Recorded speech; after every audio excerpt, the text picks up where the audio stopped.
Okay, change of location. Let's move on to these mini projects. Okay, so number 6 is an exercise just to get you to run a script that I have built. Okay, and doing stuff like this is also important to learn. You need to be able to run other people's code. And I've created a file called generate faster and GFF.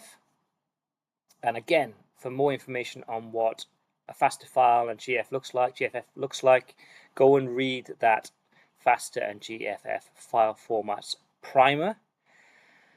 Click that, it'll take you there. I'm going to download this and then run it. And actually, I've already downloaded it, but the best way to do that is for you to don't click the link, click the little arrow on the end. That will open up a window, and you can see I'm in my week 5 folder and I've saved it there already. I recommend you do the same thing. Then you should see it appear in your Visual Studio. Wonderful, it's there. This is the file. I do not need you to understand every single line in this code. In fact, I don't need you to even read it if you don't want to. All we're going to use it for is to generate a couple of files that are unique to us. And then we can move on. We can start doing the other problems this week. FYI, you will be expected to be able to do something like this for assignment 2 using a similar but not identical file. Okay. Right, so let's just go back to Canvas because I have given you some instruction on how to use this.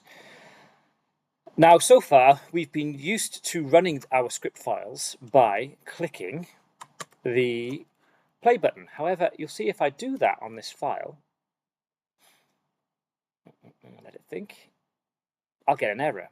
And the reason I get an error is because it's asking for an argument. The following arguments are required: student ID.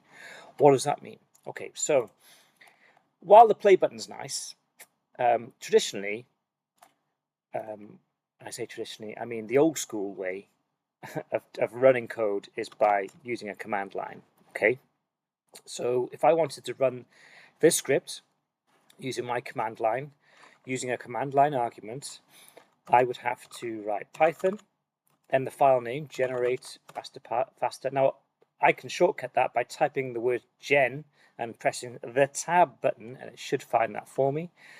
And the other thing it's got here is got what we call a command line argument. So this is kind of flag here. So student, so it's double dash student dash ID. Okay, and then it's going to ask for a 9, or it's going to want you to put in a 9-digit number. So I'm just going to put in 1, 2, 3, 4, 5, 6, 7, 8, 9. I want you to put in your student ID. Okay, and that will generate, in fact, if I run it, there you go, that will generate 2 files for me.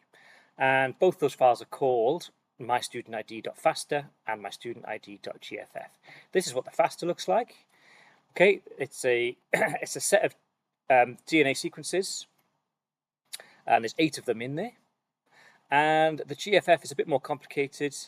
It's got a load of stuff in there, which we're going to discuss in turn.